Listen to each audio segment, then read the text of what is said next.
Welcome back to the French Rugby Podcast with me, Tim Groves, ex-Scotland international and adopted Frenchman Johnny Beattie. And we're going to be joined by Wales international, British and Irish Lion, and now Brive back rower Ross Moriarty shortly to look ahead to France's trip to Cardiff. But first, Johnny, how are you doing? Because you've just come straight from lunch with last week's guest, right? It wasn't a boozy lunch. Okay. It could be a lot worse. It was very respectable. No, it was good. Take Michelle and his Mrs. Maddie out for lunch in La Ben in our little village. So just back from that. So 3-courser, couple of beers, nothing too crazy. Not wine pairing, no? It wasn't aggressive, but we've signed ourselves up to go aggressive. We're going to go aggressive and get everyone involved and try and get them in sort of wider circular group of friends that we have down here. So, mate, really nice lunch. Good to catch up with him. Seems to be settling in really well. Catching up on all things local knowledge. Well, we sound like middle-aged, boring, old. I don't know, but mate, just great to see him settling in.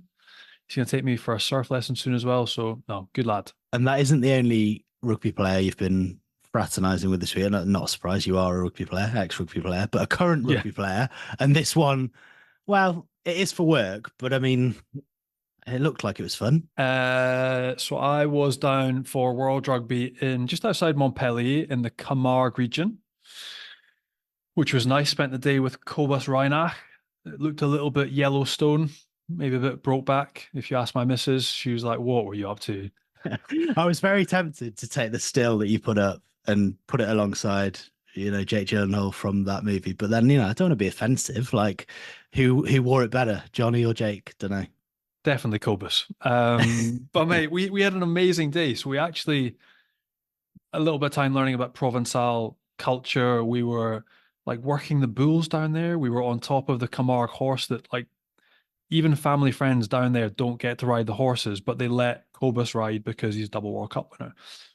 So it was pretty special, pretty privileged to get to do it. Really cool to catch up and spend the day with Cobus and talk all things Rugby World Cup and doing the double and life in the south of France. So that'll be coming out on Rugby Pass TV for a new show called Fresh Starts in the next few weeks. We did Will Skelton and Sam Whitelock last week as well. And yeah, someone's got to do it, mate. It's terrible work. But no, great lad. Nice to meet Cobus in person. Haven't seen him since I played against him a long time ago. And yeah, he's killing it, isn't he? So great day, working the horses, working the bull. Absolutely shit myself. Nearly got mowed down by a 600 kilo. Yeah. Oh my days. Took a liking to you, that one. Yeah, needed a change of pants after that. That's all I'll say. And you can watch it when it comes out in a few weeks' time. There's a trailer if ever I heard one. Johnny needing a change of underwear because a bull took a liking to him. Shitting his pants. Yeah. And before we get onto Six Nations chat, obviously ahead of a massive round this weekend, we should just touch on the France 7 side and a certain Antoine Dupont, obviously all over the media making headlines. And France have been building in terms of their sevens team. So it's not just Antoine. They've been investing more of it ahead of a home Olympics. There is a ball coming. Oh, he's pretty good, isn't he? I mean, 19 years without a title, his second event, and they win the thing. He's a freak, isn't he? And it couldn't happen to a nicer boy. And that's the reason he's gone off to be part of it, right? Is to bring home a gold medal at the Olympic Games. France hadn't won for 19 years. The last time they won, Vincent Clerc was playing as a young pup before he went on and cracked it with Toulouse and the French team. So that's just been incredible to watch, mate. Like the media storm around him, the attention that he's brought to the competition, to sevens.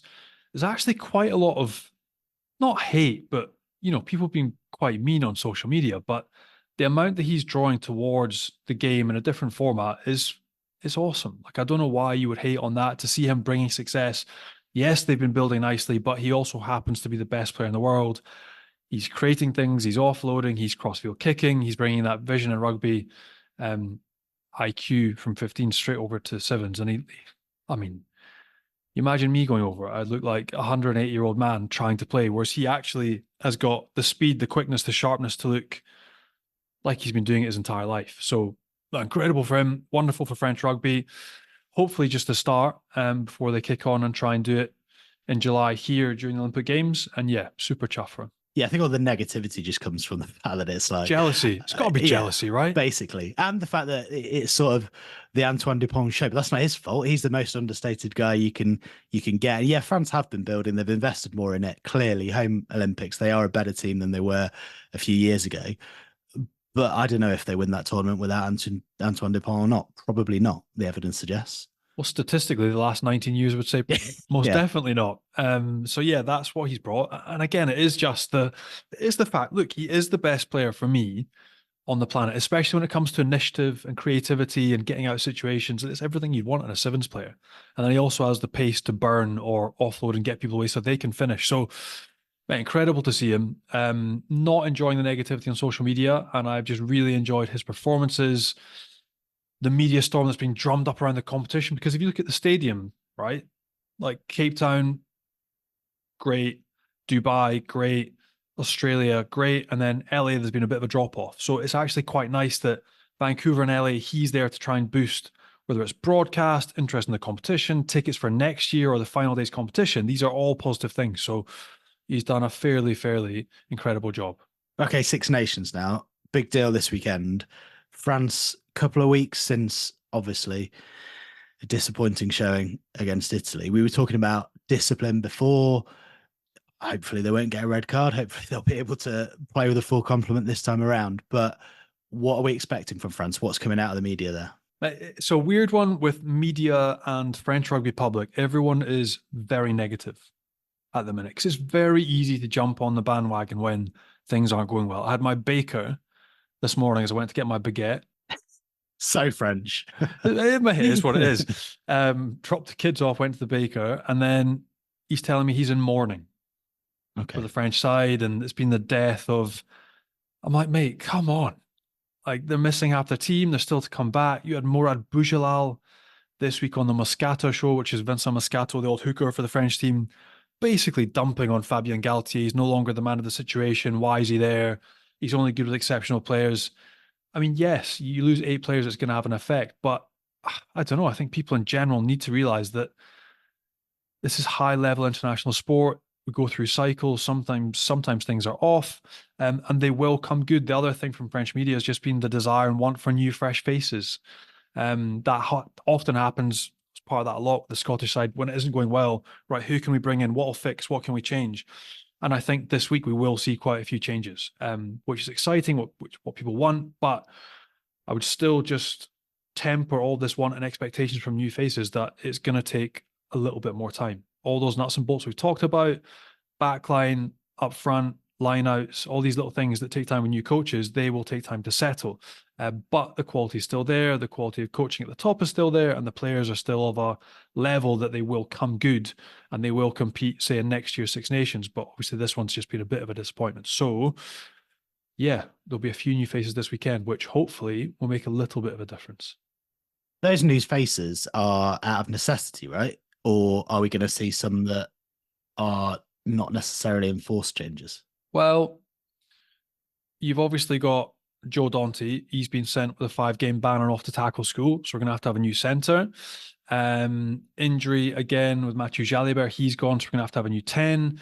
Second row, we've had more injuries and suspensions. So we're going to see some new faces there. So it's exciting because there's some people that we spoke about pre-comp that have missed out because of injury just before. They'll come in and get their opportunity. So it's a mixed batch of things that have been forced and actually people that hadn't had the opportunity because of injury, they're now coming in and getting their chance. So, mate, I'm excited. It's not like these are people that are unknown quantities. These are top-level pros that have been excellent for the past 2-3 seasons in France and well worth a bit more game time. So the team hasn't been confirmed yet, obviously, but let's float the names that we think are going to start out there. Is Tomo Ramos starting at 10 in place of Jalibert? Yeah.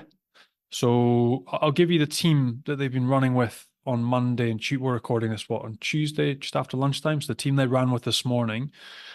So they've got they've also had Movaka and Marchand splitting time at hooker. So we might see Marchand come back and start. Antonio Tighthead, Thibaut Flamand, and Walkie have been swapping in the 4 jersey. Manny Miafu's been running at tighthead lock, which is great news for Manny if he gets that first start in Cardiff. Outstanding for him. Greg Aldrich's been back with the 8 bib on. Cross and Olivon. We've had Luku at 9, Ramos at 10, Moefana and Fiku at centres, Louis Biaibare, Peno and Leo Barry has come in at fullback. And he's maybe one that not too much, maybe people have sort of eyebrows raised or won't know too much about, but he's been incredible for Stade Francais this year, playing at fullback, can play 10 or fullback. I think he scored an absolute worldie of a try against Leicester. I think I was at that game during the Champions Cup. And he has been on incredible form. He's been blocked, obviously, by fullbacks that have been performing tremendously well. Ramos has been exceptional in the 15 jersey, but there's a boy, young, hungry, pace, great vision, great kicking game, can come in and do a job. So made a few changes, but just excitement for those boys that have been training so far this week, and hopefully they'll get the nod on Thursday morning to start in Cardiff this weekend. Yeah, and that's the big call, Leo Barry. I think if it does go that way, obviously, I suggested the last time we recorded that he probably was going to go with Ramos at 10, but you could see why other people might think he should go for Antoine Hastor, given what he's done in the Champions Cup, given the body of evidence and how well Ramos is performing at fullback. So that's the big selection, really.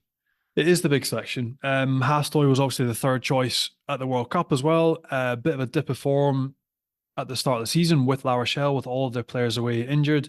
They absolutely crucified Clermont on the weekend. Like, they've now got they still don't have Skelton, they still don't really have Greg, but the rest of the body of that side is now clicking into gear and they're dangerous. Brice Dulin is the other one that is still ripping up. Now probably his age profile doesn't fit, and that is why Leo Barry, young, as we just mentioned, athletic, quick, brings that sharpness. Big as well. Mate, he's huge. He's 6'3", 6'4", so he brings a real point of difference and X factor to that fullback jersey. So no, excited for him. Delighted for Manny to come back in. And he would have been there ahead of round one if he'd have been fit. Exactly. He would have been starting, and friend of the show, Paul Valemsa or Posolo Tuilagi, who have come in later. Manny would have been starting in the 5 jersey this competition. So there was a chance that the ship might have sailed and he was going to miss the entire competition. But the fact now, hopefully he's got 2 tests to be part of in the last 2 rounds to show what he's made of. And let's be honest, he's been absolutely destroying the top 14 in European rugby. He is built for this stage. So delighted for him to get that chance, his first cap, and to experience it in Cardiff this weekend. And Leo Barry, another one coming in with Moefana, with Louis Biaibare and Aldred. These are changes of guys that we know. So Leo Barry's the only real sort of young one that people won't know about. The rest, absolute quality. And on the negativity versus perhaps a little bit of realism, obviously Cameron Wacky, Posolo Tuilagi, Paul Willemsen before that, they're no mugs. But all of a sudden in that area where France were so dominant before, you put Thibaut Flamand and Manny Miafo in the second row if they are the starting locks. That makes a huge difference, right? Particularly the fact they know each other so well. It makes the difficult bit is if you bring, and this is why you've had 3 rounds or 3 games where you've had a chance to work with a forwards coach. Wacky has been calling combination with Olivon. They've been trying to work on it. It is, I don't want to say a risk, but it is quite tricky when you have Thibaut Flamand and Manny Miafo coming back in and they haven't been play calling. They haven't had that time in the line-out sessions as the other boys have. That's the only difficult bit. In terms of ball carrying around the field, physical collisions, they're top class. But that's the only worry for me is coming back in last minute with a week to prep with Semperé. How much prep can they get done properly, and how effective is their line-out going to be? Because that's been the big bugbear, right? That's where they haven't got ball. I've got no worry about their scrum. I've got no worry about them coming around the corner and ball carrying and tackling. It's, can they get ball at source away for their backline from line-out? And that's going to be one of the big keys again this weekend. And that might be another reason to maybe start with Flamand on the bench. But it isn't the case that they just slot in with, particularly if Julien Marchand comes back in, but even if it is Malvaca, you've got Cyril Bay, Francois Cross, they all know each other. You're saying because it's a different system. A different forward coach. That's it. And that's maybe a reason that you leave Thibaut Flamand on the bench and you just let Cameron Wacky get on with the role. And it's not like he's been tearing up trees and had a great run of form, but if he's more familiar with the system and he can start and Thibaut Flamand can come in and take over that role in the second half, maybe that's how you go.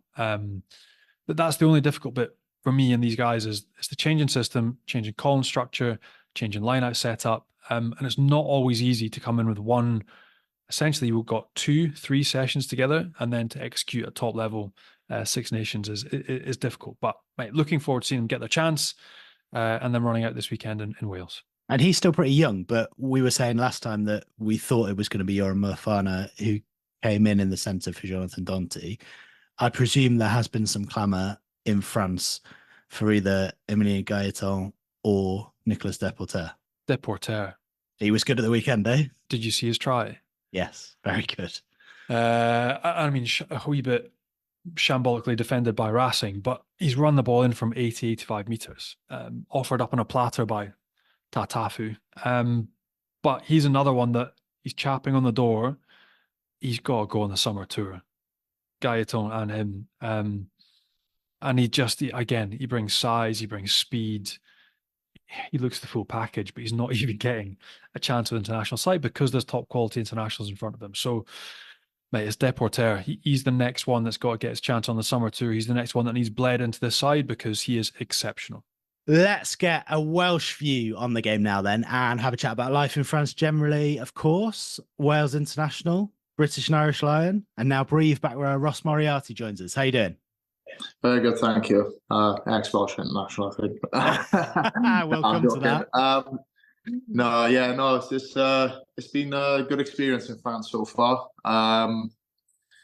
The rugby's a very crazy scene, and luckily we get great fans every week, and we always play in front of good crowds, which is a massive bonus. But obviously the lifestyle off the pitch is a lot more relaxed than back in Swansea for me. So no, I've been really enjoying it. Thanks. Just fill us in on how the move to Brive came about, because you moved before the end of last season, didn't you, in April? So how did it all unfold? So obviously I've been at the Dragons for 4, maybe 5 years, and I'd sort of gone out of favour a little bit. I had a few injuries in the last 2 years I was playing in Wales, so kind of fallen out of favour slightly. And I think I just I needed to change, and I needed to take an opportunity to just have a new start and fresh up. And obviously the season hasn't gone as good as we would have liked it here at Brive, but I'm enjoying the rugby again. Touch wood, luckily no injuries so far this season, and it's an exciting league to play in, Pro D2, even though it's second division. And I've seen a lot of people saying, well, you're dropping down to the second division in France, it's not going to be that great, blah blah blah. But I don't think people realise how competitive the league is. There's at least 4 teams, maybe 5, who could easily be in the top 14. But to get into the top 14, the way you've got to get there with the finals, no automatic promotion, playoffs, and then obviously playing second from bottom in the top 14, it is a very challenging league. And I think that's what makes it so exciting. Mate, it's horrible. I absolutely hated it in that it's I'm being bad. It's a marathon. There's a game every single week. Like, I came from the URC like you, where you're used to getting rotated and rested, and there's none of that here. This is an absolute grind. How far up this table can you get your town, and can you get them promoted? And what's weird as well is the pressure you feel, because you mentioned that support with Brive. And last time I bumped into you, I think you just signed. You were with Patrice Colazo. You were having dinner in Les Halles, and like, you looked totally green. You had no idea what you're walking into. But the pressure you get from representing that big a rugby town that's incredibly proud, and they turn out every single weekend and they want their side back in the top 14. It's mega. Like, and it's quite hard to describe that to people back home, because unless you've been here and you've experienced it, and you've experienced the fan power and that desire coming behind you, it's hard to explain. But that's the magic of French rugby, right? It's how much it means to people here. It's incredible. No, it is. You have to come here to see it to realize how crazy it is, because like I said, you can walk around town Saturday, Friday, whatever day it is, and all you can hear is the birds, no noise, no hassle, no trouble. And it's like, come to the game. My friend come over a couple of weeks ago, and he was like, I've never seen fans act like that in his life. Kids crying because we were losing, old people stamping on their berets with the Brive badge on it. Yeah, the passion and support for the club, and especially at Brive. And there's plenty of other teams in Pro D2 with the same sort of passionate fans. But yeah, the fan base and the passion is, it's you can't really describe it unless you see it for yourself. And you will have had an idea of that, but not any idea how passionate they were until you got there. So talk us through, because you will have had other offers on the table at the time. Talk us through what the club said to you, how they sold the sort of project, and why you chose Brive.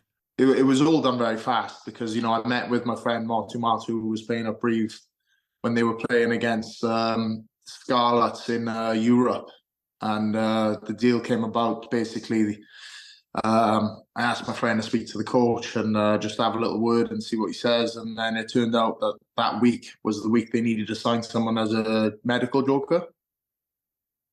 So that's how it came about that I ended up leaving with immediate effect, because we only had 2 games left for the Dragons. Obviously, sadly, there was nothing to play for. Brive obviously did have something to play for. We had 5 games to go. And to be fair to the Dragons, they were very good and they were understandable, and they said, yeah, that's fine, you can go, and good luck. And sadly though, obviously we didn't quite stay in the top 14, but we had a tough run, but we beat Montpellier and Montpellier, which no one would have expected. But yeah, sadly we just didn't have enough games to just get into it. But I feel like if we had a couple more games, we could have had a different story to the end of last season. And mate, you mentioned again the sort of backdrop of how and why you came over, and injuries and things not quite going the way you wanted it to. But like, I remember at the time when you're fit and when you're playing, you're one of the best back rowers in the world, right? Like, you're a bit of a freak physically, you dominate collisions. That's the sort of bread and butter to your game. And there was a bit, I remember you saying that you weren't quite understanding why you weren't getting picked, because when you got back on form and you were fit, you still bring that. So did you get a sort of closure as to why you weren't getting picked, or why selection wasn't going the way you wanted it? Because like, for me, an old back rower looking in, you'd have been one of the first names on the team sheet. So did you get to figure out why, or what was it that meant that you weren't getting picked? Well, so it's a very nice compliment, obviously, being told you're one of the best back rowers in the world. But for me, I wouldn't say I am, but I appreciate that a lot. But I was, for the last period of the time I was playing for Wales, I was getting injured, and then I was obviously coming back, and then I was playing straight away, and I never really felt like I was, I always felt like I was getting thrown straight into the deep end without having any sort of game time prior to, Six Nations, autumns, summer tours. So I never really felt like in the last few years before I left Wales, I wasn't really ever at my best.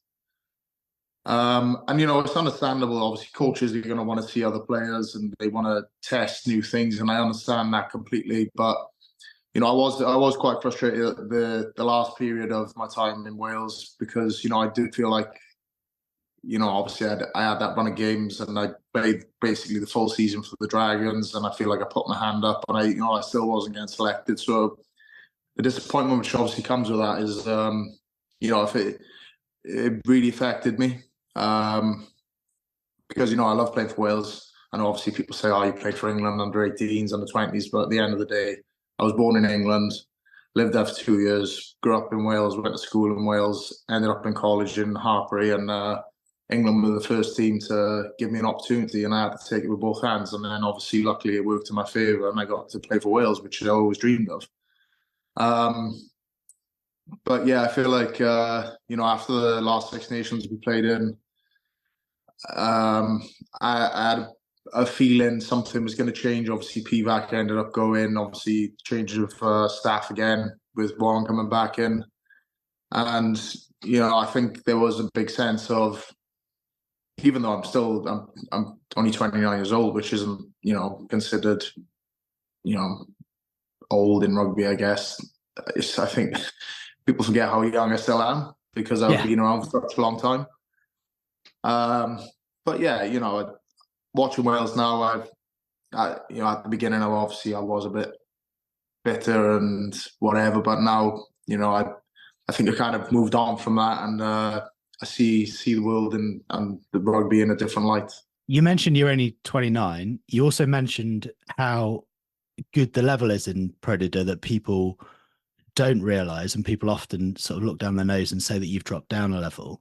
So given the landscape and the fact that there is so much talk about Welsh players playing abroad and getting selected or not selected, and you are obviously eligible, you have plenty of caps to your name, do you feel a bit like a forgotten man? You know, I haven't really thought about it because I've been so engulfed in obviously playing for Brive, and you know, I did get asked to go to the World Cup camp, and I said, you know what, I've been let down and I've been so disappointed the last 2 years. I kind of just wanted to make my own decision for a change. And, you know, obviously I'm grateful for the opportunity to be asked to go to the World Cup. But at that point, I was sort of like, you know what, this is a new start. I want to put my best foot forward for a new club. I want to obviously, you know, show that I'm here to give my all for this one team. And, you know, that's what I said I was going to do. And that's what I've been doing. Do you still have ongoing dialogue with again, I mean, it doesn't make sense for me. Like I've played in Pro D2.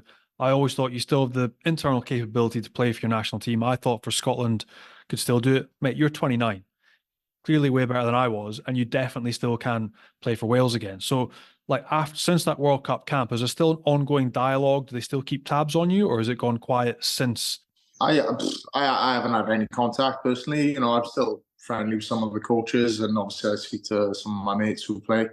But you know, I don't know whether they're watching any of the games or if they're interested. You know, they've got a lot on their plates at the minute with obviously trying to remold a team and do what they can there with the players they've got. So I think they're probably just concentrating on what they've got in their pool of players within the Welsh regions. And so you mentioned you're friendly with some of the coaches. Obviously, you played under Warren Gatland a lot in his first spell as Wales coach, not since he has been back in his second stint. But if he was keen to get you involved ahead of the World Cup, he must still look at you as a player of interest, or at least he did a few months ago. Well, I guess so. You know, like Jonathan Humphreys, he was a very good coach when he came in the last couple of years, and he still is. And you know, we had a good relationship, and I really feel like he was, you know, he understood the way I was, and you know, kind of really got to know me personally, which then helped my rugby a lot more. Obviously, the way I work or the way I learn, and you know, it's a big thing in rugby. And I feel like Jonathan Humphreys, he was a very good coach, and he was a very good player manager. You know, man management type of coach. So yeah, no, you know, like I said, I'm not sure whether they still watch or if they have any interest in watching me play in Pro D2. But like I said, you know, we're playing against Argentina on Friday, and there's two boys in that team which have been playing Premiership all their careers. They won 2 Junior World Cups with England, and you know, they're playing in Pro D2 this weekend. And you know, for people to turn around and say, "Oh, well, you know, it's a lower league," but you got a lot of good players from a lot of different countries and backgrounds playing and all fighting for clubs, which it means everything too. Mate, there are some absolute gems in Pro D2. I think people forget as well. There's players in there that you forget and you end up coming up against, and they're absolute freak shows. People just forget they're there. Mate, again, more on Wales. So what difference have you noticed for this French side that are going to be playing Wales this weekend? Gatland under his first spell is second. Like, what changes have you noticed, or what nuance or difference the way they play or how they set up? Have you noticed any difference, or is it still the same type of game? I would like to think, obviously, you know, the first half of the Scotland game was obviously a car crash for Wales. But then they come out, seems like, you know what, boys, we've got nothing to lose here. We've got young players, and obviously just from watching some of the videos and whatever, just don't play with any fear. And I think that's what they did in that second half against Scotland. And obviously, you know, they pushed it very close and no one was expecting a comeback. So I think going into this weekend against France, who are probably not full of confidence at the minute after the World Cup, and, you know, I'll say it, you know, they definitely shouldn't have beaten Scotland, which is was very disappointing to see. And you know, when Wales play in Wales in the Principality Stadium, I just feel that with the crowd behind them, and you know, I know obviously, you know, they struggled in Ireland, but Wales haven't won in Ireland since 2012. it's always going to be a tough ask, even when we were at our best and we were still ranked high up in the world rankings a couple of years ago. We still couldn't beat Ireland and Dublin. So I feel like Wales at home this weekend. I think, if I was France, I wouldn't come thinking it's going to be a walkover, because I'd like to think that the Welsh boys are going to be thinking, you know what, we got nothing to lose here. Throw the kitchen sink at it and, have a really good go. And there's still a lot of talk in the media and punditry about this France side being big and having to move them around and make them do lots of running in comparison to the sort of profile of the Wales side. So is that too simplistic, or is that how you think Wales will approach it? Well, I wouldn't say that Wales are going to beat them physically. It's obviously, being a Welshman, it's hard to say, but, you look at the French pack, the front row is, I don't know how big it's going to be, but, it's going to be absolutely humongous. You've got humongous second rows. Wales aren't gifted with having naturally huge people. So the one thing that they will be backing themselves on is their conditioning and their fitness and their skills. And I think that's definitely the game they're going to try and drag France into, maybe a kick battle, and then obviously try and wear them out by running them a lot. But this is a problem when you play against French sides. They'll have these huge forwards, and then they'll have someone who just does something out of nothing, and it's like, where's that come from? So if you can contain those little spark moments, Wales have got every chance of having a good result. What have you made of Dav Jenkins as captains, mate? Because it's an incredible achievement at such a young age to be named. And again, the contest this weekend, you'll be up against Manny Miafu, Thibaut Flamand, Walkie. What have you made of him so far? Yeah, it's obviously an amazing achievement to captain a country at any age, but obviously he was, 21, I think, coming in. He played maybe one season at Exeter, so he's still very inexperienced. There's a lot of pressure on his shoulders, but you can't say that he hasn't performed amazing, as in, like, there's so much pressure on the kid.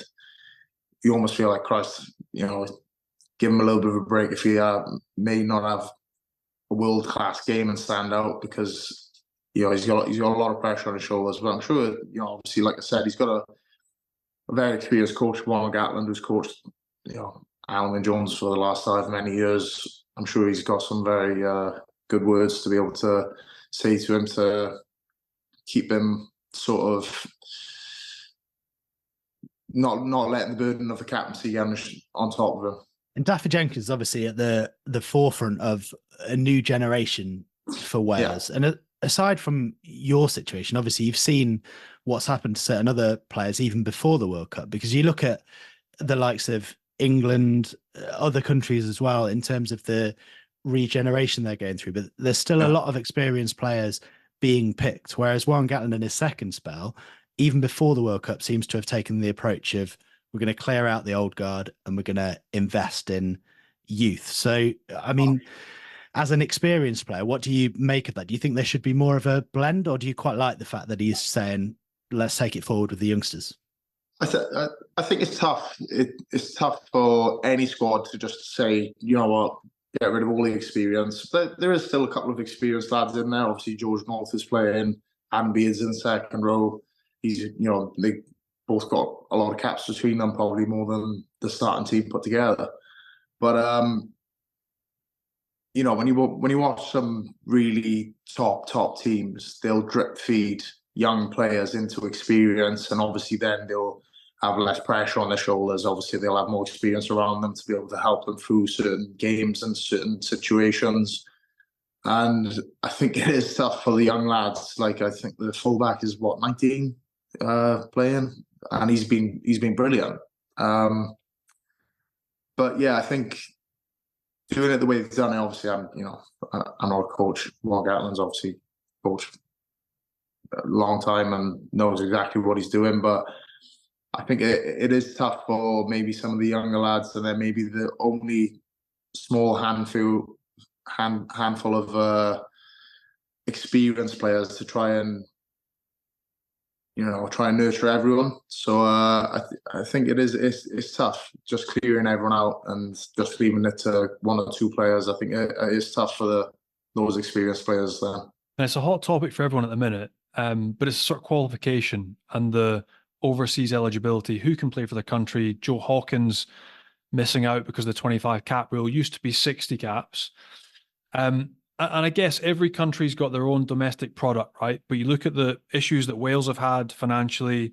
You now look at England, they're about to lose a raft of players overseas, like Australia, New Zealand. Everyone's asking the same question. South Africa do it differently. How would you work it for Wales? What do you think the best setup? How many teams would you have? And would you let your best Welsh players go away and play abroad and then come back for international games? I don't understand why, if a player is performing good enough, whether he's playing inside of Wales or outside of Wales, why would you not just pick him? Like, why would you put a rule on this that you have to try and stay in Wales, you have to play for a Welsh club, when financially you're unstable, you're unsure whether there's a club going to go, obviously not as much money to be able to spread around the group of players, which is there. So to me, I think it's a rubbish rule, and there's absolutely no point in being there whatsoever, because all it's doing is burdening the country. Yeah, I think in some certain situations and other countries and stuff, it has worked, but essentially with Wales, it's not worked in stopping those players from moving overseas when they haven't got 25 caps. No.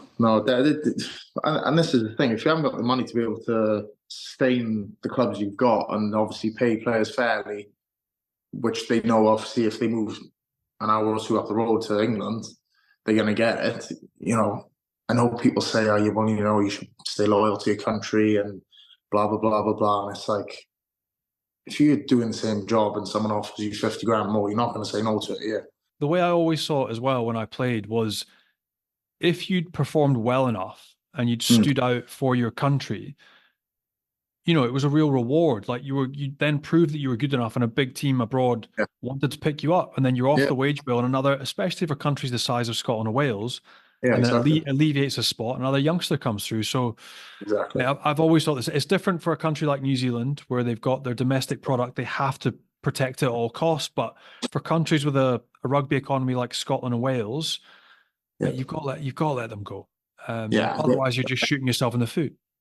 Like you said, when you haven't got the financial stability, which is obviously quite clear in Wales at the minute, there's always talks every season about, club may go down, and we're going to only have 3 teams, maybe 2 teams. Everyone's always on alert of, we don't know if we're even going to be here next season. So if you can go to, saying that, the same situation happening in England at the minute, with a lot of clubs being in financial pressure, but for young boys who are being told, look, you can stay here, play in the bottom of the league, or you can go to, like, obviously Joe Hawkins has gone to Exeter. Why wouldn't you go there? I don't see why he would have stayed, because he's obviously maybe getting a better experience in Exeter. You look at the table of the URC, 3 out of the 4 Welsh teams are in the bottom quarter. So what benefit is the young players getting by just getting smashed every weekend as well? Because if you look at it, that's what's happening at the minute. So if you can have an individual go to a team which is obviously, even if they're winning half of their games, it's still going to be better than the majority of what the Welsh teams are doing at the minute, which is only going to make them better. Back to Wales on the international stage, and in your position in the back row, what do you make of them at the moment? Because they are very young there, very green, lots of youngsters who haven't even played a lot of regional games, but are now being thrust into the biggest stage of all. And France have got a lot of hefty back rowers. I mean, they're doing pretty well at the moment. You've got Alex Mann, Tommy Rafael, and Aaron Wainwright, who's got a bit of experience in there. How do you think they're doing? And then when you sort of add into the mix Mackenzie Martin, who's physically impressive, but very young, very green, and then obviously Jack Morgan to come back. Who do you see as being the Wales back row moving forward when everyone's fit? To be honest with you, obviously Aaron Wainwright is probably locked in at number 8 for now, obviously with Toby being injured, but Aaron's put his hand up and he showed that he is willing to put his hand up. And obviously, he's been playing as best as he can in the team, which has not been performing that great. So I think Aaron's obviously been playing good, but like you said, Alex Mann, he's hardly played any professional rugby, and he's been thrown into the Welsh shirt. And fair play to him. Obviously, 2 tries in 2 games, he must be absolutely smacking himself in the head, thinking what's going on here. But no, fair play to him. I think you're only going to get better if you get thrown in the deep end, and then they're just going to wait and see if you swim or sink. And then that's the thing. Obviously, you got Tommy Rafal playing in Leicester, but you obviously be picking him, and you still got Jack Morgan to come back, who was absolutely outstanding in the World Cup just gone.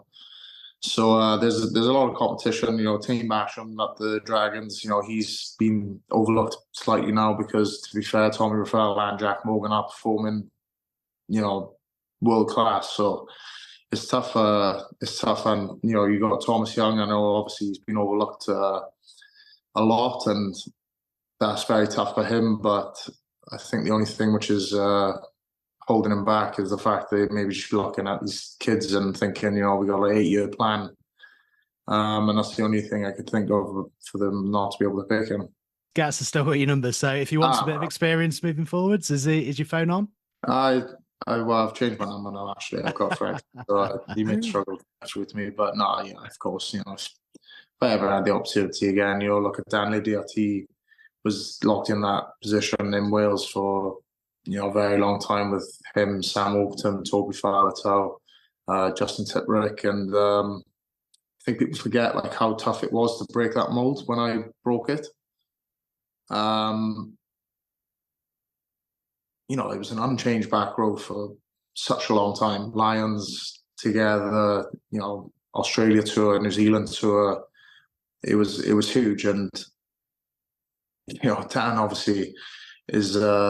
We all know what sort of player Dan Lydiard was, and I was raw. I was only 21, and luckily I put my hand up, and I ended up breaking that mold. But it went full circle. Dan came back in, and I was out. And Dan was 33 or 34 years old, so you never know what's going to happen. I was going to say you got a good few years on Dan, so the comeback's still on. Yeah. No, exactly. So yeah, seeing Dan come back in and play after, obviously, and I get on well with Dan. He's a great bloke, and he's a lovely guy. And I do feel like obviously I pushed him out, and I got my spot, and I cemented it. And then I was out, and then he come back in, and I was like, Christ, he's 33, 34 years old. He's there's hope for everyone. Exactly, mate. If he's doing a 34, you're 29, the comeback is definitely still on.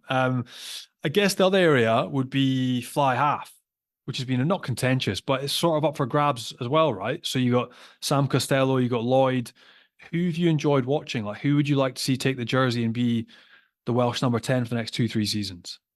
Such a tough position to be able to say, right, this is who we want, and this is who's the best, because even it's hard to say. We've had Gareth Anscombe, who's obviously been struggling with injuries, but he's a great player, who was covering Dan Bigger, who was obviously always great for Wales, who's obviously stepped back now, and now it's like we're left with, oh shit, we haven't got much experience now. And there's a lot of, as you know, with any team, even if you're playing in the 3rd division, getting thrown at number 10, if you haven't got much experience, is always going to be a daunting experience, and it can make or break a player. But I think obviously they've got who they've got in that team at the minute, and they're obviously just going to keep on going with them. But then I keep on seeing Rhys Patchell performing well for in the Super Rugby, and I'm like, there's not like we're really that thin on international players, but like Rhys Patchell's made the decision to move to the Southern Hemisphere, and it's only going to make him better as well, because he's playing with the best in the world. So you may see him back in a Welsh shirt soon. Absolutely, looks like it's going well for him, and we hear Gareth Anscombe might be moving to your old club Gloucester next season as well. So you never know if Gareth Anscombe comes back, starts playing well for Gloucester. Who knows? No, exactly. Back to this weekend. You mentioned France will not be particularly looking forward to heading into the cauldron of Cardiff and kind of taking them on. We've talked about the physicality difference between the two teams. Yeah. Where is it going to be won and lost? Is it going to be that kind of forward battle and how Wales sort of combat that physicality of France? And if they manage to do that, they might be in with a sniff. France very lucky they got Sean Edwards to make sure that they're not going to be turning up cold with a this is going to be easy, because Sean would never let that happen. He coached Wales for God knows how long, knows it inside out, understands the passion, understands how they train and what will be getting put into their heads before the game. And a bit of a chip on his shoulder about maybe not being offered a longer deal as well. Nah, it's worked out very well for Sean. I'm sure he hasn't got no problems with that. So, but I think that the only thing I'd be worried about if I was France is obviously coming in a bit thinking this is going to be easy walking the park. But, they had a scare against Scotland. Sean's not going to let them turn up, and I think it's going to be, a walk in the park. And for Wales, I think if they can move the ball around and play with no fear, and like I said, there's no comparison in the size of the packs. If you move them around, I know obviously Wales, they'll definitely go to a kicking game and try and get them running. But if they can do that, they got, like I said earlier, they got every chance of winning. Every chance, But it's two teams, I would say, pretty much in transition, right? Two teams that are still trying to figure out who they are. Lots of new players coming in. You got to put 200 grand of your own money on this game. Who's winning it? I'm going to go with France, obviously, because it's 200 grand, Johnny. He's not going to just chuck it out there. Mate, I thought you were going to say Wales. 200 grand there. I'm not I'm not betting on a jittery horse on this one. But, like I said, France, they've got a very experienced pack. Even though they've got a few injuries in the back line, they're all playing at top clubs in Europe. You look at the Welsh team, inexperienced. They're doing their best.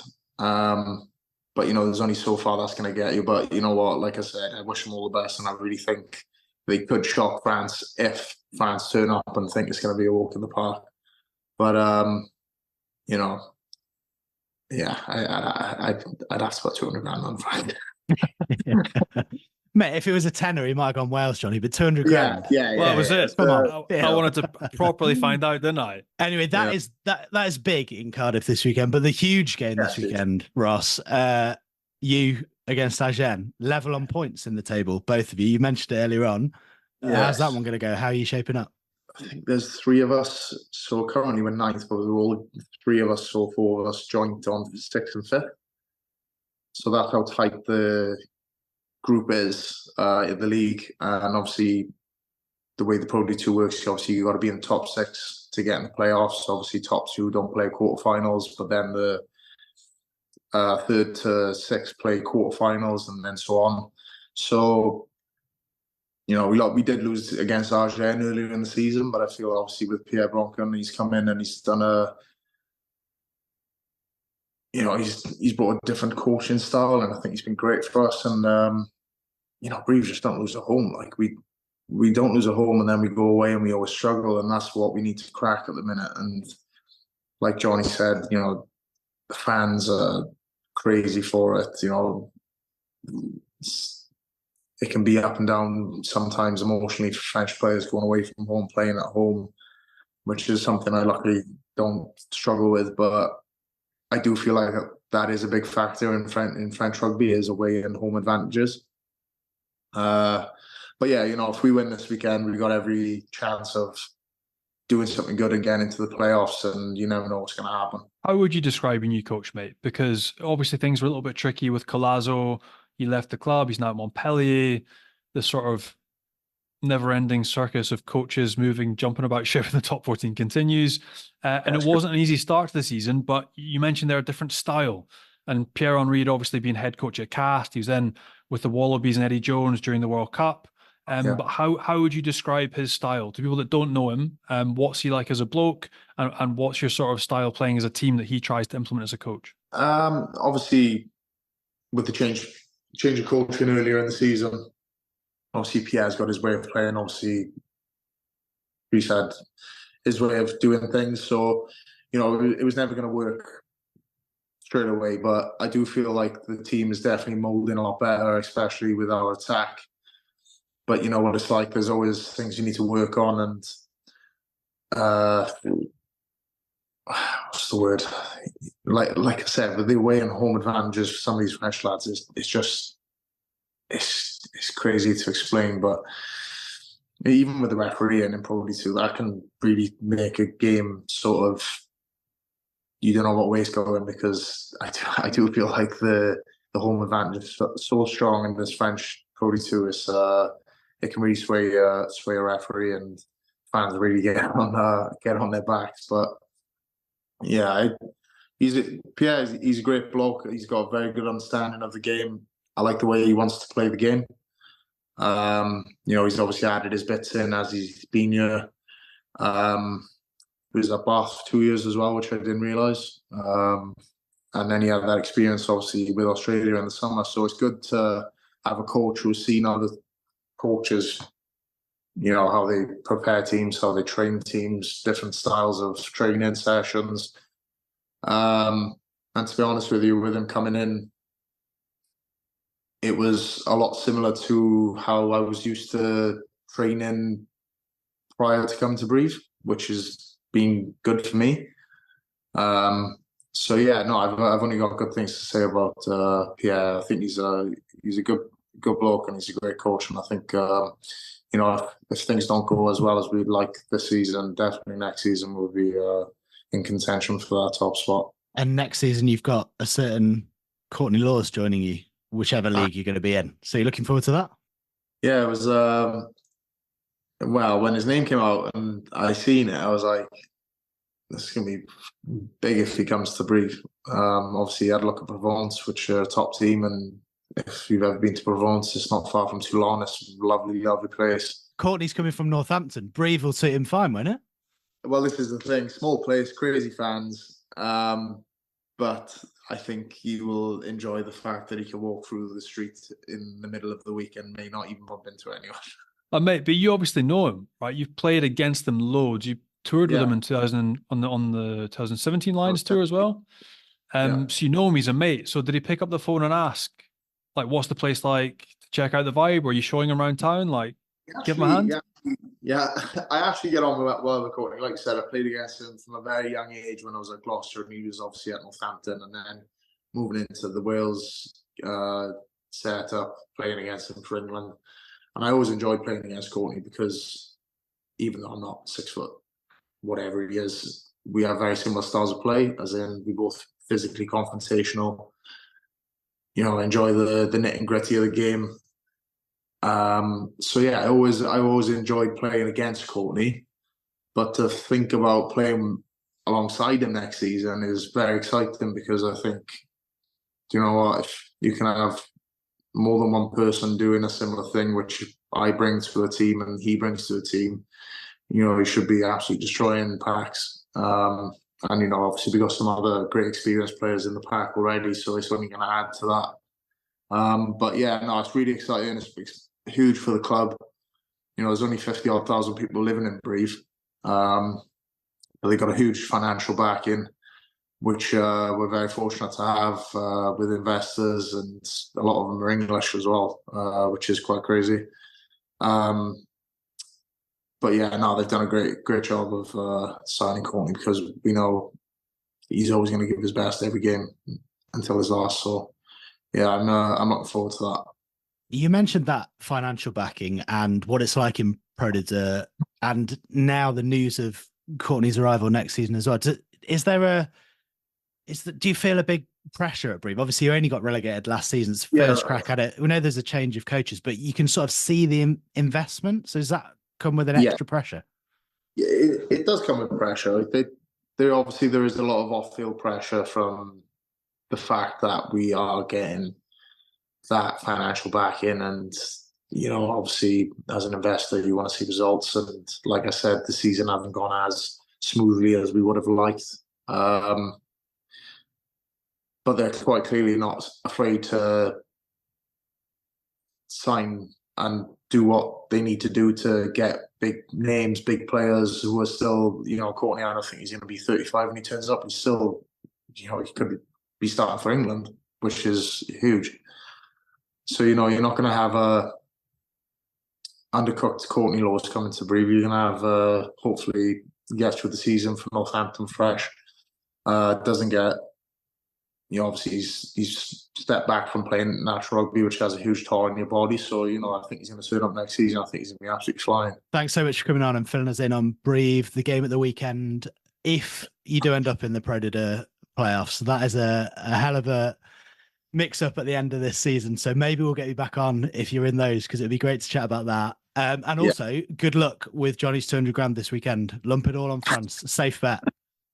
Yeah, I'm not actually doing it for any betting company to do any bets, all right? So yeah, don't worry about that. I'm not doing it. But no, yeah, it's going to be an entertaining game on the weekend for Wales and France. I think Wales are going to, like I said, I think they got nothing to lose. They got young kids playing, and I'd like to think that they're not just going to roll over and say, "Yeah, you can take the win." Cheers, Ross. Thanks for coming on. That's all right, boys. Thank you. Nice one. Have a good one this weekend, and we'll catch you soon. Thanks, Bob. Ta-ra. Ross, very candid there, Johnny. Clearly joking about changing his phone number, but he's there. He's there. He's still there, Gats. We can give it to you if you want. The only number I picked up was he's got 200 grand to bet on this weekend's game. I was thinking hypothetical. He was getting serious. No, mate, he's top class. He's 29. He's a British and Irish Lion. He is a physical boy. He's abrasive. His old man was some player as well. So look, I really hope that Brive, almost like for him, get out of the top 14. Imagine seeing him and Courtney Lawes knocking around the top 14 next year. Would be absolutely incredible. You got Marcel van der Merwe's a tight head prop. They've got quality players in their back line. They've got a tidy outfit. But again, you could sort of sense the frustration there about the away from home, the performances, the lack of consistency. These are all new things that you have to get your head around when you arrive in France, and it can drive you nuts. But I really hope that Brive, difficult start to the season, big club, big backing, as we mentioned as well. It'd be great to see them back on the scene and back up in top 14, because they are one of the historic sides of French rugby. They've won a Champions Cup. And yeah, if they're going to do it, boys like Ross, Marcel, they'll be central to the effort. And you'd love to see him back in a red jersey, wouldn't you? Because he's on his day, he is one of the best in the world. And it doesn't affect him because he's got a sack full of caps already, so he could be picked. But not holding back on the 25 cap rule with Wales as well, which a lot of people agree with him should be scrapped given where they are currently. Yeah, look, it's very easy for a country like France because everyone's playing the rugby in France. But for smaller rugby economies like Scotland, who seems to have got it right and it suits them with two teams, but they still have their best players like a Finn Russell playing abroad, Stuart Hoggs, those types down in Exeter. Wales have to go down that route. I don't think you can penalise players for performing well for your national team by then not letting them be picked again if they go abroad. So I agree with them there in that if you're a union, you have the player base that Wales and Scotland have, you kind of have to retain as much as you can at home, and then you let your best talent go abroad and perform in different environments. So no, it was good to hear him be open, honest, and give his point of view as well. Right, we'll have a brief look at the top 14 and look ahead to the other games in the penultimate round of the Six Nations in a minute. But first, let's find out what your meter moment of the week is, Johnny. Oof. Mate, there were a few individuals. Did you see Makalu's try at the weekend? Yes, I did. Yeah, very good. That was outrageous. Sidestepping, beating people, running in from the halfway line. Deporter, we mentioned him earlier. His finish from about 80. Tatafu setting up for him. The speed on the boy. That's the other thing for 15, but he runs like a winger. But it's neither of them. And I was hanging out with Cobas Reinach, and it's Montpellier, mate. Again, yeah, winning away from home against Oyonnax. That's the sort of head-to-head for going down. Another win. A hat trick for Lenny Nucci, their back row, who's 20 years old. They gave him the captain's armband. He got 3. They're up to 12th, mate.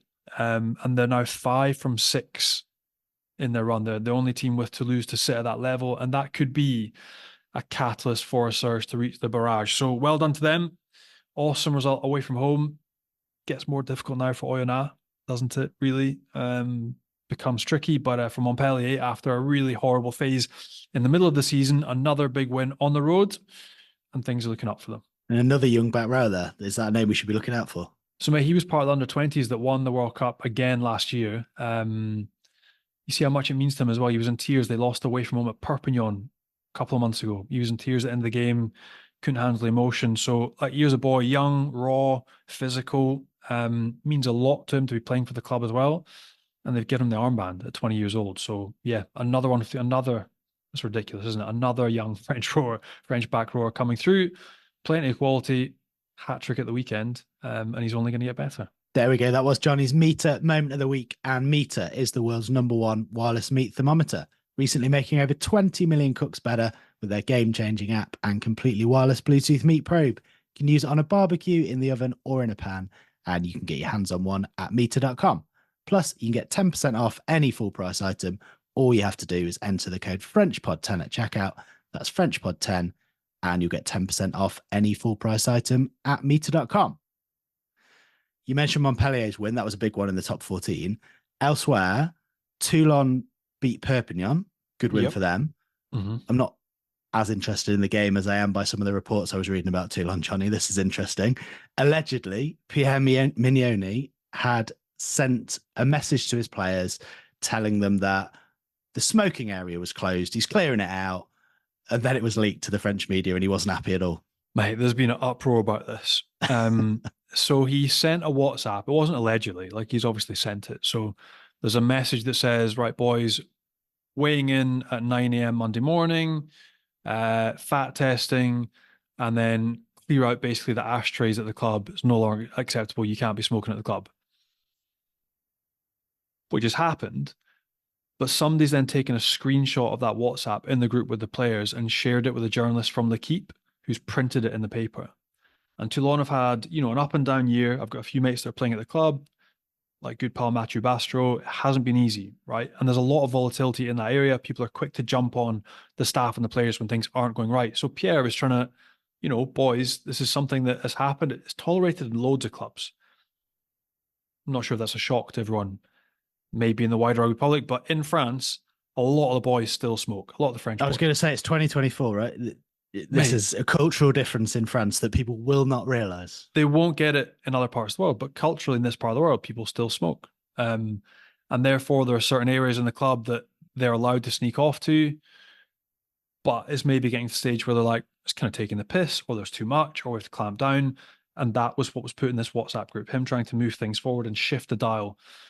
But somebody screenshotted it, sent to a journalist, and the journalist had printed it. So there was a big stramash post-match press conference. Pierre called out the journalist. Who sent you that message? Because he feels betrayed by the journalist, but actually it's internally. Whoever's screenshotted that and sent it to the journalist has betrayed his teammates and betrayed Pierre. So that's been kicking off. And again, if you look that up on YouTube, there's basically Pierre Mignoni going back and forth with a journalist from L'Équipe, ask him about 4 or 5 times, who sent you? Who sent you? Who sent you? And it gets pretty heated. He's not going to reveal his sources to Pierre Mignoni. So. Exactly, he can. And it should be more, I think it should be more, Pierre has to ask the question internally, because the journalist is never going to really reveal the source, but internally, who sent this to L'Équipe? And then you find out who's trying to cause trouble in camp. So yeah, that was one from the weekend. A little bit funny, a little bit different, and definitely a little bit more French than the rest of the world, but there we go. More fun and games at Toulon. We thought they'd moved on. It's not Morad anymore, but still a smoking area getting cleaned out. Lyon were hammered away at Bayonne. I mean, it's so up and down the top 40. I'm hesitant to sort of read too much into it, but are there issues there? That was a humiliation. The weird thing is that on paper, that Lyon team for me is better man for man. If you go through the team sheet, they're better man for man than the Bayonne side. But they've come to Bayonne, they've been absolutely obliterated in the pouring rain, completely outworked, completely outcoached and outperformed. So I don't know. Again, it's a young coaching team with Lyon. Again, it maybe needs time for it to set and for it to come together, but it's the manner of it. Like, you go away from home, but we had loads of them at the weekend. We had loads of top sides packed with quality, with decent coaches going away and getting absolutely clobbered. You had Racing went away to Bordeaux. Again, they didn't really have a backup 9, so you had Le Garrex away with the French side. He's protected, so they ended up playing Max Spring, who's their fullback at scrum half, to try and cover. Antoine Gibert was playing 10. And again, but they end up coughing up nearly 30 points. So difficult one for them. La Rochelle, you had Clermont, La Rochelle 42-3 against Clermont. You had Christophe Uras in the game saying his side clearly displays an attitude de merde, which for those that don't speak French, a shit attitude. Shit, everyone gets that reference. But La Rochelle, after struggling through the season, now have some of their big juggernauts, some of their power players back, and they look really difficult to contain again. So mate, that is the top 14. It's just the sort of ebb and flow and the swing every single week. So hard to predict. And Clermont, again, their last 2 weeks hasn't been easy. A couple of difficult results, players getting abused on social media. You had Raka, Urda Pajeta getting abused by fans. So yeah, they're looking to turn things around quickly as well, because as we all know, 2-3 weekends in the top 14, you lose back to back and it becomes a very tricky place to be. And a quick one on Pro de Deux, where Ross is, you were giving him 200 grand to put a bet on. You should have just given him €1, Johnny. Apparently, Biarritz are available to buy for €1 if anyone's interested. So that's very typical when something isn't going right and the investors aren't happy. So you've got the Gav family. So you've got Louis Gav, who's the big investor. You've got Jean-Baptiste Aldiger, who's the sort of front man for that consortium and for the investment. They've had enough. They want out. I think they were close to getting to Agen at the end of the season, but they couldn't sell Biarritz. They refused, I think, 2 sales for 3 and 5 million.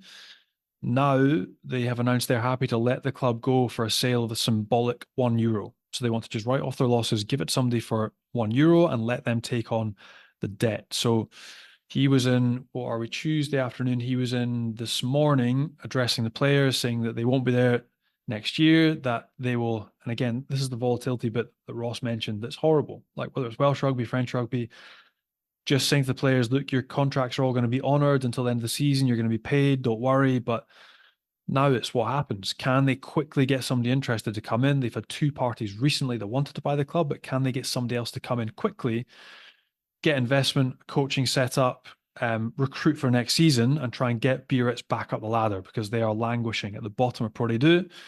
And again, they deserve to be better placed. Big club, big history, and hopefully somebody will come in and save them pretty quickly. And just quickly before we go, a couple of big rumours for us. I was messaging one of them last week and he was like, mate, I've no idea what you're talking about. So Zaki Mercer, former player of the year in top 14 to Toulon. He's been quite vocal, since not being picked up with England setup. He wants to be playing at the highest level. If that's not going to happen, can he move? Toulon's been the club that has announced they'd be interested in buying him out of his contract at Gloucester. Probably be a fairly pretty penny to get him back over. There's obviously no guarantee as well. When you take a player like Zach back, you're going to get what he provided to Montpellier. Different systems, different people, different coaches. So no idea, but it'd be an amazing move for him. If he wants to move back to France and he's written off playing for England, I mean, they take him back with open arms. The other one, Montpellier's Billy Vunipola. So in my mind, I thought Montpellier would be desperate to take Zach back, but yeah, it looks like they're looking to Billy Vunipola. But I think, knowing Zach, knowing the club, knowing Montpellier, I mean, Zach going back to Montpellier would probably be the best fit, but it's not me that decides. The coaches have got a way of working. They'll see what they want, interested in different things, as we see with Steve Borthwick. So hopefully they both end up somewhere sunny. We will see. Thanks, Johnny. A big thanks to Ross Moriarty for joining us as well. And thanks to all you guys for listening. Make sure you hit subscribe, leave us a nice review if you can. Check us out on Rugby Pass and on YouTube. And we'll be back with another episode next week. Au revoir, Johnny. Cheers, mate.